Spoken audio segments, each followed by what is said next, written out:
All right. Welcome back to the show, guys. That's Tristan. I'm Galen, and this is Profound Nonsense. Hey. Today's episode, we are going to be going through our reviews for Marty Supreme. That's segment one. Then we are going to be doing a little movie assassin deathmatch. That one should be pretty saucy. And then we're going to be doing a Sacred Cows overrated, underrated movies edition. We'll explain more about that last one when we get to it. Before we do any of that, do you mind if I go on a little soapbox about Stranger Things? Yeah. Cool. Tristan hasn't watched Stranger Things, so he doesn't know anything about what's going on, but I wanted to give my opinions of the season finale for Stranger Things since we just wrapped up, and that's big news right now. So these are my thoughts of Stranger Things. Quick, I need to know, as short-end as you can, what the hell happened after season one? That's all I've watched. Too much. The most important things are Vecna's the big bad. Mm-hmm. He's the first mutant that his blood ends up creating the rest of the superpowered kids. Okay. 11 thought she killed him. She actually sent him to another world planet. And on that planet, Vecna, Henry Creel, I think is his name, ends up working together with what's called the Mind Flare. You see that in, I think, season 2. To essentially try and merge the Abyss, is the other planet, with Hawkins, or Earth. And then the Upside Down, we find out, is the in-between space between the Abyss and Hawkins and or Earth. My takes on season 5 finale. I liked it. There's a lot of hate going on for the finale of season 5 of Stranger Things, but I think what I was looking for going in to the finale was closure for the OG characters, my favorite characters, and I think they did a good job of that. I think there are a lot of problems and a lot of plot points that they just forgot or didn't close or whatnot. And that's on the Duffer Brothers. They're gonna have to live with that. They're gonna have to deal with that. They're gonna have a lot of hate for that kind of stuff. I have a lot of problems with those things, but I went into this finale of season 5 thinking I was going to really dislike it. The first 4 episodes of season 5 were good.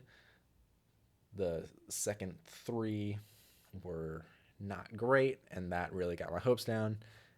But the finale, I feel like I got the closure that I wanted and the emotional ending with all the characters that I needed.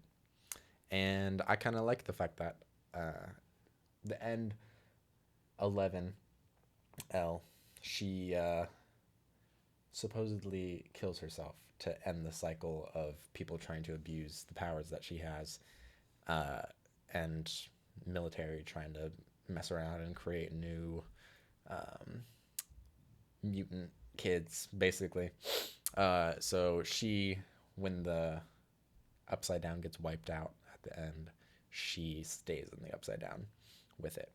However, they're playing a game of D&D at the end in the finale. He comes up with this story, basically, of how she survived. I'm not going to get into it. I kind of like it. They left it ambiguous. 11 is either dead or alive based on how you want the ending to be. I think she's dead. I think most of the evidence points to her being dead, but I kind of like that people who want it to be a soft ending can have that. So those are my thoughts at the moment. Yeah, we can move on. Okay. Enlightening. I will not watch it. Probably. Yeah. Probably. I'm not that surprised. So our main discussion for this episode is going to be on Marty Supreme. We went and saw that earlier today, so I figure we're going to give our scores out of 10. We can give some initial thoughts, and then we can give positives and negatives of the movie. You ready for score out of 10? Yeah. All right. This is our score out of 10 for Marty Supreme. 3, 2, 1. 7.57. I was a 7.9. I just rounded up to 8. No, they're gonna keep every single number. Yeah. 7.57. Initial thoughts? Marty Supreme is uncut gems in the 50s, and I don't find anything redeemable about the protagonist. Not a single thing. I concur. I hated him. Timothy Chalamet acted his ass off. He cooked. The issue I have is I don't care about his character, and you are supposed to at least give me something to care about.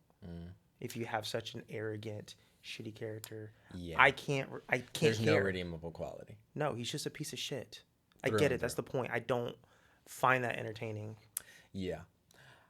I feel like, yeah, the acting was incredible in the movie. Amazing. It was top notch. And despite it being a 2.5-hour movie, basically dedicated to this guy trying to get to Japan, and doing whatever it takes to do that in the 50s. I was engaged the whole time, which is kind of surprising. But I agree. I actually feel like my biggest problem was the ending because of that. Let's just go into positives and negatives. We're gonna start with negatives because I want to talk about it. All right, fine. The ending of Marty Supreme pissed me off a little bit because the entire movie is this guy being an absolute asshole, using anybody in his life to get his way. He has no redeemable qualities, like you said, and in the end, he gets the champion title. He doesn't get to compete, but he beat the winner, so he wins. He gets the girl, and he gets the kid. And he has a job at the end of the day. He's going to become the manager. Right. He's going to go to that shoe shop, and his uncle's going to forgive him, and he's going to become manager, and it's all going to be fine after all of the chaos that happened throughout the entire movie. He just gets like a scot-free ride. Never mind that there are multiple deaths Right. under his responsibility. Yeah. There's also that gas station that blew up. You can like extorted. You can chalk some of that up to like it's the 50s and like crime goes unpunished a little bit. But come on. There wasn't any cop that like put 2 and 2 together following his case. Right. Anything. Ping Pong was jumping in that era, and like it's not like he's just some random person doing these crimes. He's doing these crimes going overseas. He's on the newspapers. He's known in the community. There's no way he's not. He's like probably one of the only few people that have notoriety. He was in the Globetrotters. Yeah. Can someone please arrest him? He's low-key famous. I need him to get his comeuppance. Yeah. Just once I wanted to have like genuine consequences of his actions the entire movie. I feel like if you're going to build a character that has no redeemable qualities, that is fine, but I don't want to see him win at the end. I want him to have repercussions. I want there to be consequences, and it didn't feel like he got any. You know one piece of shit with great redeemable qualities?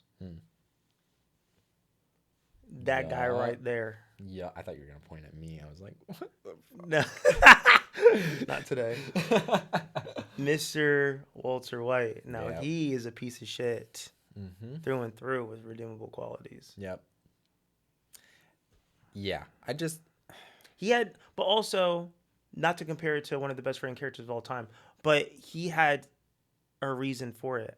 I hmm don't care that a 24-year-old really wants to play ping pong. I don't care. Those stakes don't after resonate with me at all. after body number 3, I feel like you gotta drop it. Yeah. you know? Yeah. No, the stakes felt weird. The stakes felt a little strange. Like I understand the desire to create a character that like is willing to do anything to achieve his goal to Mm-hmm. like his character says multiple times like this is what I'm born to do. This is my destiny and like I'm gonna see it happen. And he did. Congratulations. Right. I don't think that we should be Celebrating this? celebrating it. And then, as you said about the ending, I think that if I'm going to have to watch this for 2.5 hours hmm and then he doesn't even truly get what he wanted at the end, hmm it's not cathartic for me. No. And not only did he like get what he wanted, but what the old lady said was right. Uh, when we went to the movie theater, she was talking about how like I I think at some point she was talking about how the character um acts in a way that doesn't Mm-hmm. flow with how he's been acting throughout the whole movie. I think she was talking about the ending because he's standing there crying over this baby. He hasn't given a single fuck about a single person the entire movie. And now that he won the championship, he's all like lovey dovey over That old is lady and true. the baby. Like, I get, at first I was like, oh yeah, like he won the championship. Now he's going to go back and try and settle in. He did You what he had to can't. do. But him crying while looking at that kid, I was like, that doesn't that doesn't seem like his character at He's all. just a psychopath. And I Yeah. think he found his new Sociopath. hyperfixation, Yeah, which is the baby. I Probably going to guess. be a very, That poor baby. I don't know. He's about to abuse that baby in terms of like having a goal set for it and mm-hmm. not accepting any other route for that child. Mm-hmm. That's how I see it 100%. Yeah. Another negative, runtime. It was too long. It was too long. It was long. I I was fully engaged. It was the most stressful movie. I don't think, in my opinion, there was any like, I don't know where they could have cut it. I feel like I just feel like a lot of the run-ins and the characters that he engages with, there was a lot of scenes that I was just like, sure, he's fucking up again. Like I get it. I Yeah. wouldn't mind if you took out one of those plot lines Yeah. and made it a slightly shorter movie.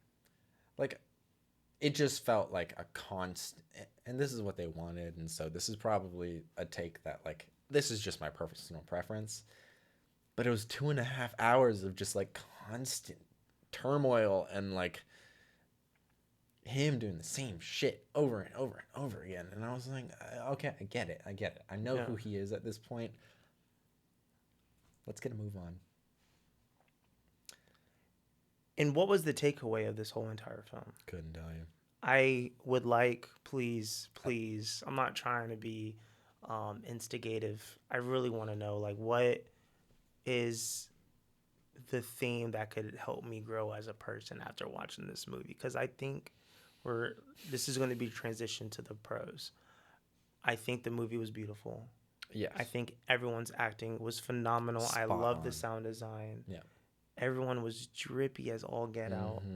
Tyler went crazy, dude. Oh, man, he always He was so does. fun. He was so fun. And Mr. Wonderful, what the hell is he doing here? Mm-hmm. I'm mad that he was so good. What? He didn't really have to act besides think about being in the 50s. Yeah, right. But he did a good job for a Mm-hmm. non-actor. It's true. Um, I just don't know what I was supposed to feel. Yeah. And maybe not all movies need to, but I already had this emotional experience watching a movie when I watched Uncut Gems. Yeah, I agree. Damn near bar for bar, except for he's a different age and is set in a different time. Yeah. I had a question I wanted to ask you. I wrote it down. Hmm. Yeah, I'll ask you this and then we'll go into positives. Uh, what are your thoughts about directors creating movies with similar vibes and feels? Like Uncut Gems and Marty Supreme are so similar from setting to character choices and how the movie like flows. How do you feel about directors sticking with one MO? Like not only was Uncut Gems like that, but Good Days. That's what it's called. Mm-hmm. Good times. Good Time. One or the other. I don't Robert remember. Pattinson Mm-hmm. also felt very much like that. It's a dude who's I think in New York who's just fucking everybody over. Like so the Safdie brothers have created maybe not the Safdie brothers, but Josh Safdie at least have created 3 movies with like such similar plot lines. I kind of have a problem with it.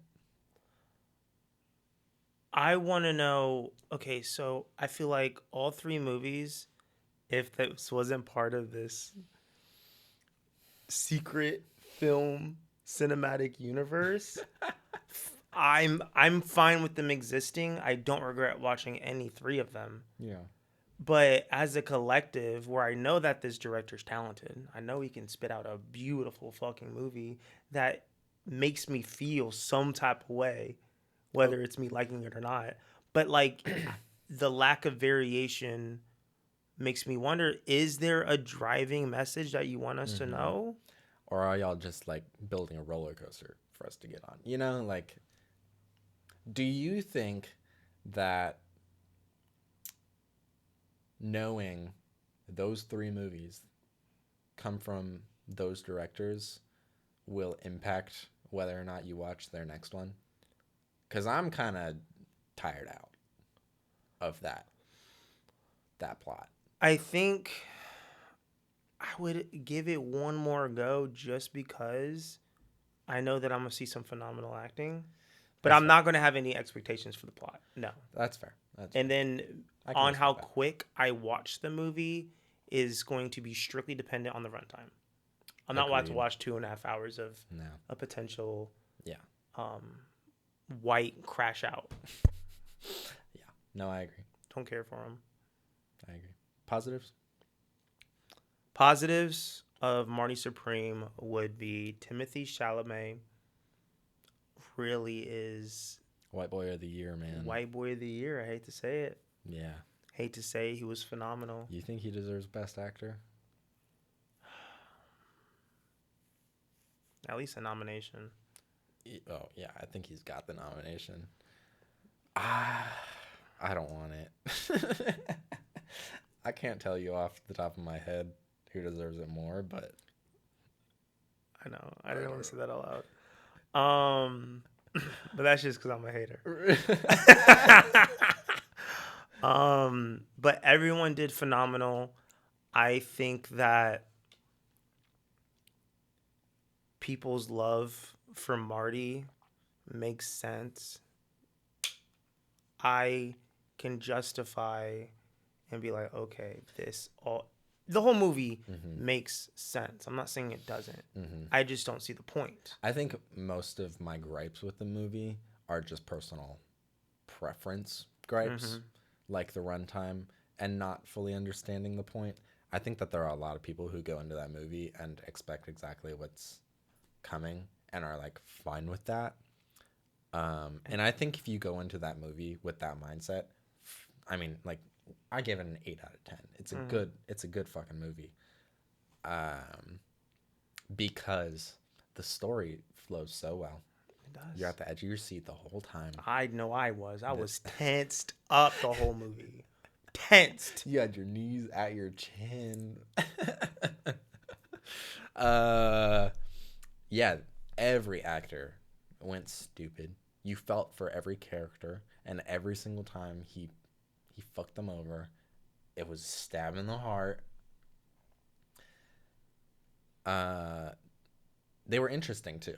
Like, I feel like the side characters, Mm-hmm. every single one of them was interesting. Well fleshed out. Yes. Yeah. I felt like I knew so much about them, even though they were side back characters in the movie. And that is impressive because there was a lot of them. Mm-hmm. So, kudos for that. Anything else you Um, I just wish that maybe I could kiss Gwyneth Paltrow. got? Don't we all? So that's kind of fucked up. Yeah, no, she ate too. She always does. She cooked. I don't know. I just think it genuinely was a really good movie. And the points that got reduced is just for the depth and the plot. Those are what really. And then also, I ranked lower on rewatchability. Rewatchability. I'm not rewatching that movie. I probably wouldn't. I would watch it in a couple of years, maybe, Maybe. but not anytime soon. Yeah. So those three categories alone is the reason why it got so low. Yeah. I agree. Cool. All right. That's Marty Supreme, y'all. That's what you think. It was a good movie. Yeah. Marty Supreme is a really good movie. I just don't see why it's made if Uncut Gem exists. Oh, actually, I'm sorry. One more gripe I have. We saw those damn orange ping pong balls 3 times for 5 seconds. What the fuck were they doing promoting that so much? That's a good point. I don't know. He didn't even play with them in the movie. Didn't. No, he didn't. What the? He went on Drewski's, I know, I saw that. and he had the people around him with the ping pong ball balls on their heads. heads. I'm like Dragon Ball Z, but What the fuck are we doing I don't- with that much promotion for that shit? It was in the movie for a total of probably 15 seconds of a 2.5-hour movie. What? That's it. That's it. All right. You have anything else you want to say? No, I think we got the hate out of our system. Yeah. So We're really good at hating movies that we give pretty high scores to. it's true. It's true. Our next segment is going to be the assassination death match. The assassination death match bracket. So, to get us all on the same page, we have 8 grounded, real world assassins with no superheroes, no aliens, no magic, no super serums, just your stereotype, just a good assassin. Our contestants are going to be John Wick, Anton Segura from No Country for Old Men, The Bride Kiddo from Kill Bill, Jason Bourne, James Bond, Robert McCall, The Equalizer, Hutch Mansell from Nobody, and then Christian Wolf from The Accountant. So, our global rules are going to be, it's going to be their peak versions only. Each character is going to be at their peak whenever they're in the movie. So we, for example, not younger Robert McCall, Denzel Washington, we can't have him as 30 because in my opinion, he would have won this without competition. So we're doing everyone in the peak of their respective films. Mm-hmm. No injuries and no hindrances for them. Mm-hmm. We're going to be, we're going to have character-based loadouts. We're going to have neutral environments, no civilians, no backup, no cops. And then the only condition is the last one alive. Mm-hmm. So, I did our pairings for the first round that I feel like were the best suited for each other. So, it's not a no diff. They're pretty similar in assassin styles and or they're good opposites of each other. So our first matchup is going to be John Wick and Anton Segura. And for the location, I have a 3-story roadside motel at night Oh yeah, also one of the stipulations or the rules is they know that they're hunting each other. They don't know anything about each other. They know another assassin is hunting them down though. Okay. So we have a 3-story motel at night. They start at different floors. They got their typical loadout. Wick's got a pistol, a knife, and just a normal suit. Normal suit. Anton Chigurh's got a shotgun and a captive bolt gun. You said motel? Motel. Motel One at of the night, different outdoor stories. ones, yeah. Okay. So they start off at this motel at different points. They're hunting each other down. Okay. Nighttime. Make it fun. Nighttime. Who's top floor? Anton. Okay. Yeah, Anton. All right. John Wick versus Anton Segura. from No Country for Old Men. Yep. I feel like John Wick is taking it. Mainly because he's adaptable and also just trained for that kind of environment. I also think that Anton, his reliance on setup and fate is probably going to kick him in the ass. He normally goes into the situations where he's going to be fighting prepared, Mm-hmm.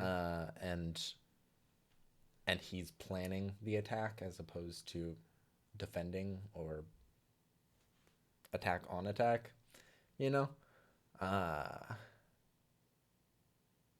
I just don't think he's going to be as prepared as John Wick. John Wick is adaptable. He's ready for anything. He was trained in fucking everything.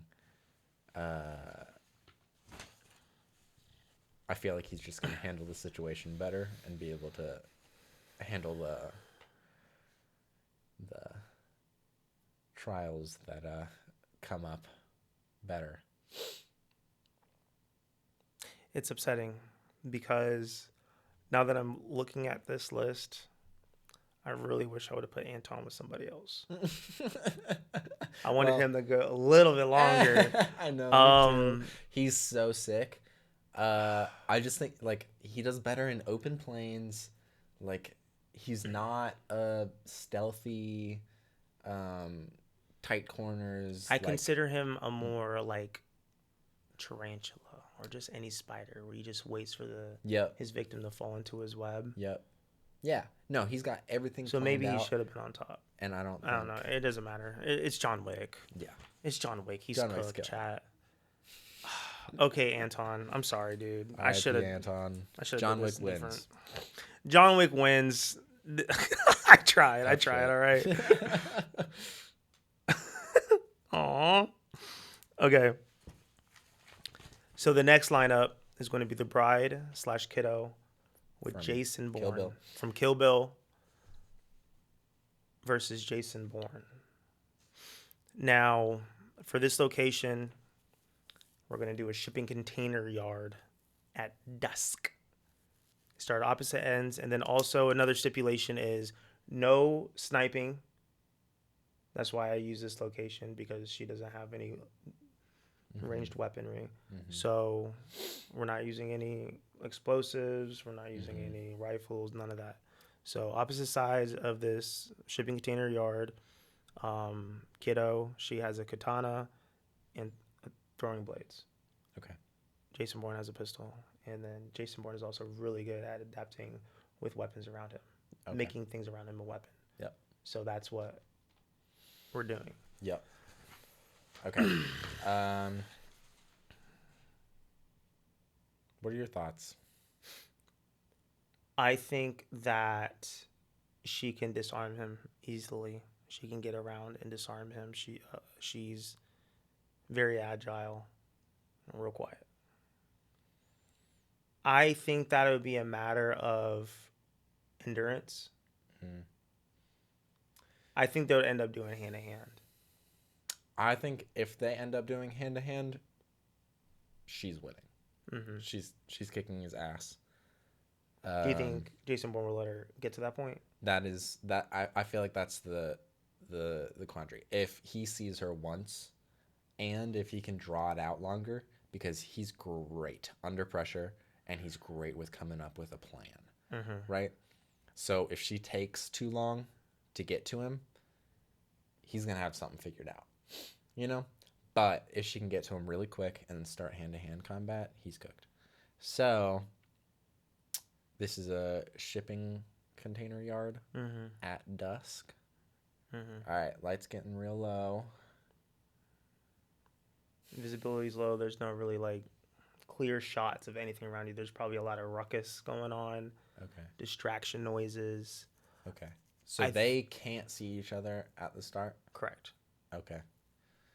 Man, It's a matter of who sees who first. yeah. I feel like it really does come down to who sees who first. If she can get to him, she's winning. But he's got that pistol. If he sees her, I think even for a moment before she's within hand to hand combat range, I think she's cooked. What's the probability of her getting close enough without getting shot? I think if there's noise and they don't see each other at the start,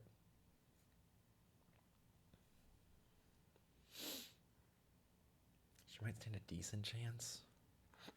I don't know. That pistol is. Mm-hmm. She has nothing to block that, you know? It's a hard one. It is a hard one.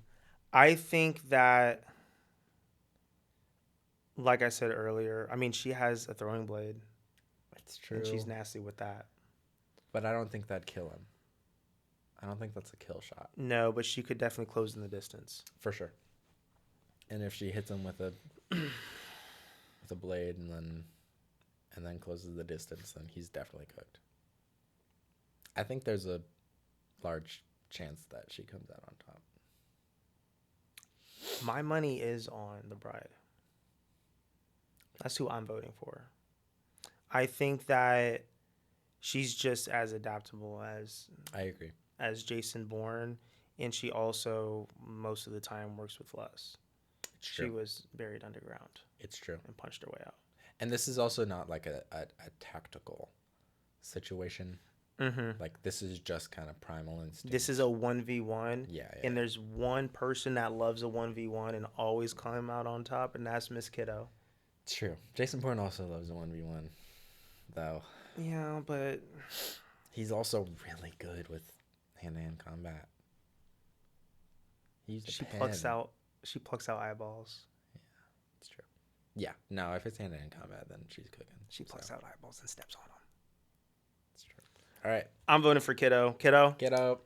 Kiddo it is. Jason Bourne versus Kill Bill. Mm-hmm. Kiddo comes out on top.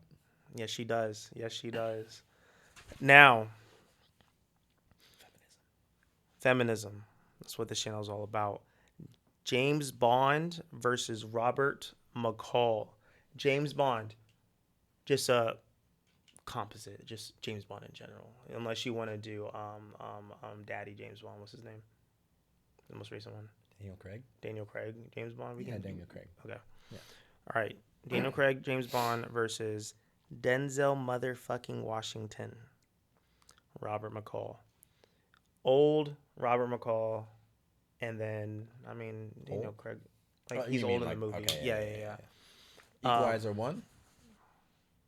I think so. Yeah. Yeah, definitely Equalizer 1. And then the location in question is going to be a closed train station at night. Start at different places. Bond has a pistol with 3 mags, a knife, and 1 small gadget. And then McCall has a pistol, 3 mags, and access to the tools and maintenance areas of the train station. Now, do you care about what gadget it is that James Bond has? I don't think it, because we can't use that weird pen thing.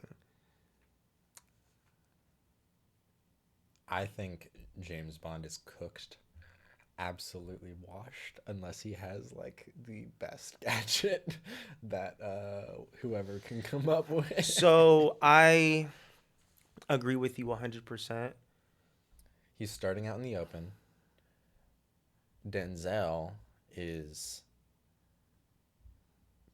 peak in like he's gonna get in that maintenance closet, shut down all the lights, all the Mm-hmm. electricity. He's gonna he's gonna know exactly where James Bond He's is pulling a before. jigsaw Uh before huh. he gets there, and he's Yep. gonna lead him to this place Yep. in which he's at. And he's gonna have a He's plan fucked. before James Bond is able to finish his martini. Yeah, I don't think this is much of a competition, which is weird because it's James I Bond. know.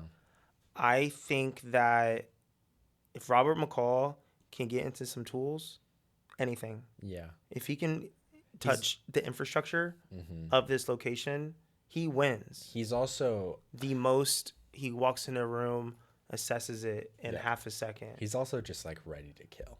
Mm-hmm. You know? I feel like James Bond is more he wants to have a plan, he wants to know the why, he's doing this for a reason. Mm-hmm. Denzel's just he's ready to win. Yeah. He's getting blood. Yeah. Cooked. All right, James Bond. R.I.P. R.I.P. James Bond. Okay. Robert McCall. So now we have Hutch Mansell versus Christian Wolf. Now, have you seen Nobody? And you saw The Accountant? Yes. Okay. OG first nobody first account. Nobody 2 sucks. Okay.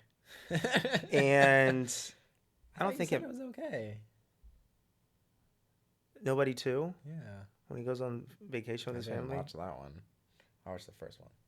Oh, okay. Yeah, Nobody 2 sucks. Okay. So that, Hard. and then The accountant. The Accountant, I don't care which one. And then their location is going to be a 2-story suburban house at night. One's upstairs, one downstairs. Lights off to start. Who's upstairs? Doesn't matter. Who do you want it to be upstairs? No, it does matter. Say who's upstairs. I feel like Hutch has the advantage if he's upstairs. So I'm going to say Christian Wolf is upstairs. I think Hutch has the advantage if he's downstairs. Yeah? Mm-hmm. Utensils. Knives. He's got everything at his disposal.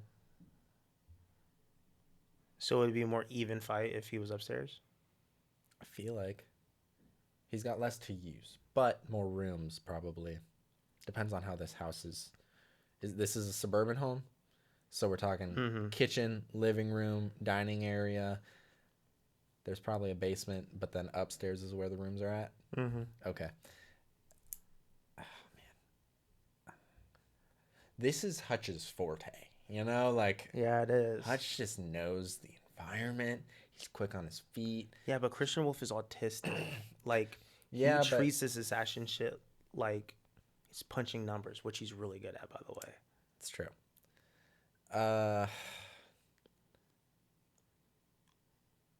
I just feel like in this environment, Hutch is more adaptable, Mm-hmm. more able to work with what he's got in a house. Wolf is going to be a lot more reliant on what he has, what in his loadout, right? I think that they're going to, no matter who starts where, they're going to get too close to use the pistols. Yeah, And that's fair. Hutch, he is, I don't know, this weird punching bag assassin where, like, Right. it getting beat up almost fuels him. Oh, it does. He is willing to take a hit to get the victory. He'll take a shot in the leg just to keep it. The accountant keep it is going to try and go in calculated, calm, ready. But when that goes south, I think Hutch. That X factor is gonna Yeah. fuck up Yeah. Wolf's calculations. Yeah. I'm thinking Hutch. I think nobody wins. Nobody wins. All right. Hutch from nobody, Oh shit. to be clear. So, when we're gonna do John Wick, Kiddo, and then Robert McCall and Hutch. Is that Yeah. how we're doing it? Okay. So, because of probability, and that's doing too much, I didn't have a location for potential wins for round one. So for round two, we have John Wick versus Kiddo. And then for them, stop. Because It doesn't matter. Doesn't matter what the location is. it doesn't matter because Kiddo's going to win. No. John Wick's taking the dub. He's taking the dub, dude. We can put him in the same environment as her and Jason Bourne, the shipping container at dusk. And I feel like he's just so equipped with like every martial art and every weapon. He knows exactly how to use his body. John Wick and Kiddo in a dojo, 1v1. They both have just, they're just wearing sweats and they just go hand to hand. Hand to hand? John Wick. You're right. You're right. It is John Wick. I hate to say it. I know.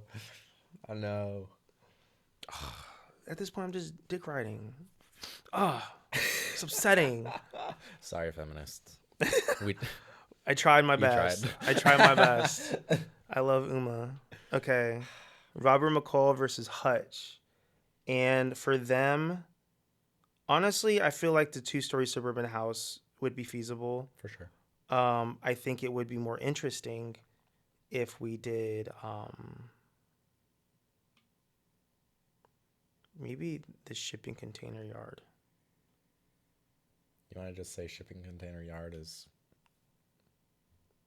where we're going to keep having these fights? Yeah, I feel like that's fair. That seems like nobody has a leg up out of these last three. Okay.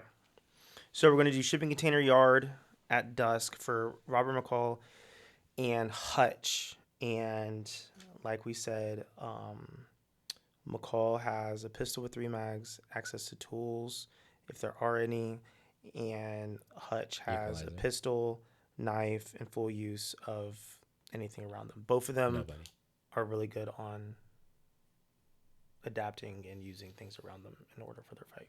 Both take a punch. They both can take a punch. I think that no matter what, McCall's going to find him first. Yeah. And he's a schemer. He's adaptable. He's aggressive and can take a hit. But I don't think that he's going to calculate Hutch's durability. Just aggro. In aggro. Yeah. So I think that his little beep. Yeah. Is going to be accurate. It'll probably. And that might. You think it's going to be accurate?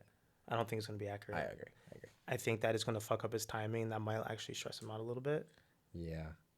Hutch might have the element of surprise in just how much he can take. But they're both middle-aged men. They're both middle-aged men. At least we have that. And I think that just based off of his assessment of threat alone, he can figure out exactly what he's going to do for the next 12 seconds in a room full of bad guys. And so are we saying this is coming down to hand-to-hand again? I was going to have to. You think? Yeah. I don't... Yeah, they're just going to be shooting around corners in a shipping container. Because that's how it always goes anyway in these movies. It's true. Two highly skilled people, they got to end up getting close to Yeah, they're going to disarm each other and then... Man, so I feel like it's Hutch's durability versus... Denzel's... cunning? Yeah. I feel like that's their main attributes against each other. And I think that it's going to be Mr. Denzel. I think McCall wins. You said what? Reason. Reason being, he has way more experience. Let's start there. True. And then also he has shown better. He's a great fighter. His hand to hand is just it's supersedes what for sure Hutch has been shown. Agreed. Now Hutch can out jigsaw McCall hands down, especially in the second one. Whatever. Even in the first one, he booby trapped the fuck out of these locations. Agreed. But we're not able to do that. No, it's a shipping yard. Yeah. Okay. McCall. McCall it is. Now. Wick versus McCall. John Wick versus the Equalizer. Shipping container yard at dusk. How much prep time do both of them have? None. 0? 0. Oh, shit. Don't make me do it. I don't think so. I do, dude. I don't think so. I think McCall is going to slip because he doesn't have prep time. He doesn't need prep time, bro. But he really likes prep time. He always goes into situations knowing what needs to get done. That's not even true. Whenever he goes into the Russians' office, literally all he did was look around and then immediately assess the situation. He knew who to attack first. What weapons do they have? John Wick has a pistol, 3 mags, knife, and a suit, which is a normal fucking suit. And then McCall has pistol, 3 mags, and I don't know. He's gonna. I mean, they can both use things around them. That knife is gonna hurt. I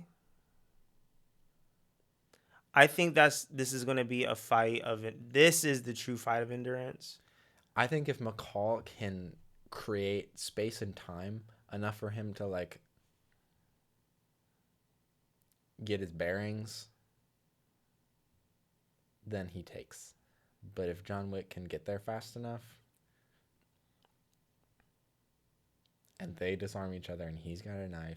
So you're saying if he creates like 15 meters of something like he familiarizes himself with and then brings John Wick in, I think he gets the dub then because he'll be able to like use whatever the hell his photographic memory obtains. I think and John Wick does move quick. Yeah, he's fast. He clears fast, and he doesn't need to have a plan. He just kind of goes in and like get shit done. Mm-hmm. So if Wick catches up before McCall can scope the area, he really is just like autopilot with it. John Wick. Especially if he doesn't know his opponent. Mm-hmm. He's been against. Also, how old is Wick? He's younger. Not that much younger. He's still old in John Wick 1. That's fair. They're about 10 years apart, but it is apparent that McCall is elderly. Yeah. Especially in the third one. Yeah. Which was not that good. No, at all. John Wick 4 was also horrible. Ass, yeah. Who are you taking?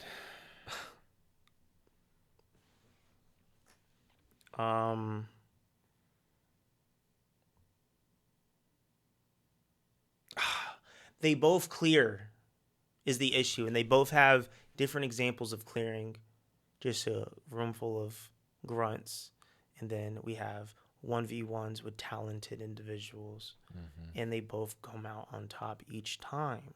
Even Denzel in the third one, old fart, still clearing. This boy man needs a cane to walk around. He's Yoda status.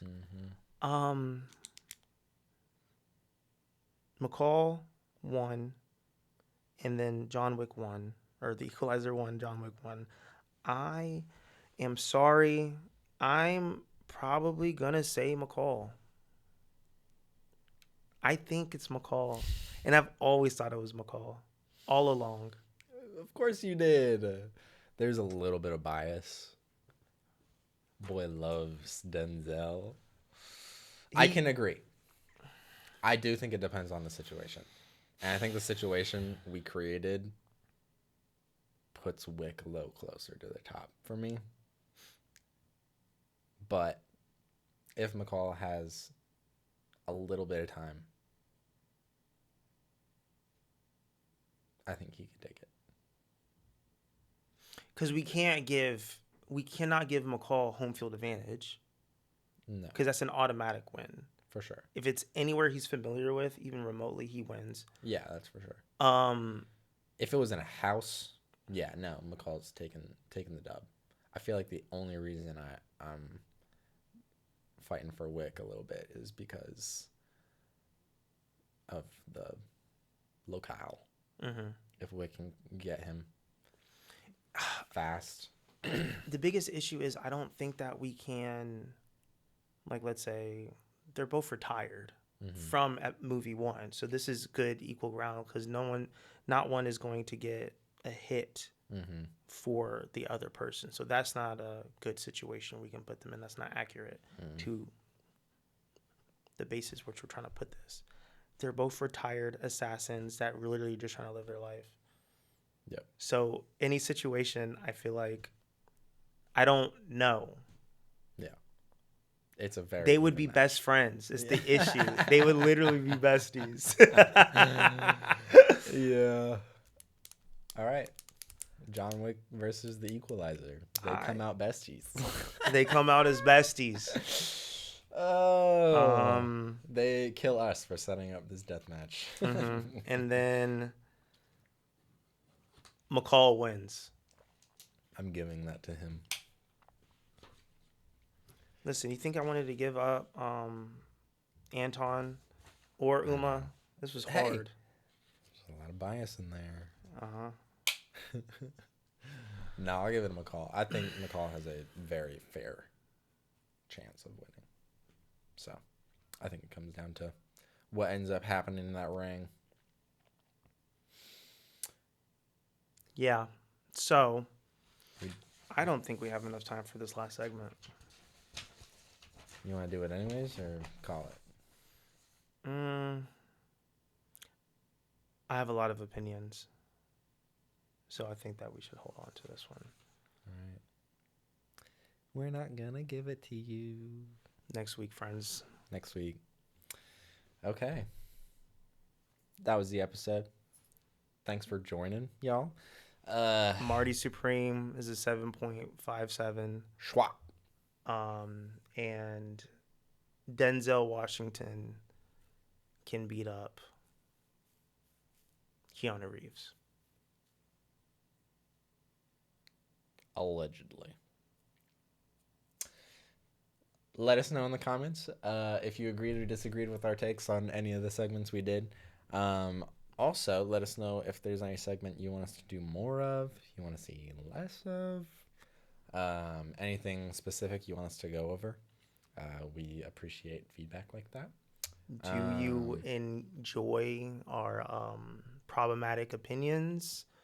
Do you want to hear more of it? What type of opinions do you want us to say that'll cause more anger out of you guys? I'm ready to give y'all what y'all want. I'm ready because I have a lot of opinions. It's true. A lot of bad ones. I do. And I'm going to stand 10 toes down. Every day. Every day. Next week, and I'm dubbing this for next week, is going to be superhero focused. Superhero focused? Yep. We're going to talk Marvel. We're going to talk DC. Our thoughts and opinions. We can still do that segment if we have time. Yeah, so let us know if there's anything specific you want us to go over superhero related. There's a lot of news in that front, so we're excited for that. All right, y'all. Thank you for tuning in. Like, comment, subscribe, and God bless you. God bless you.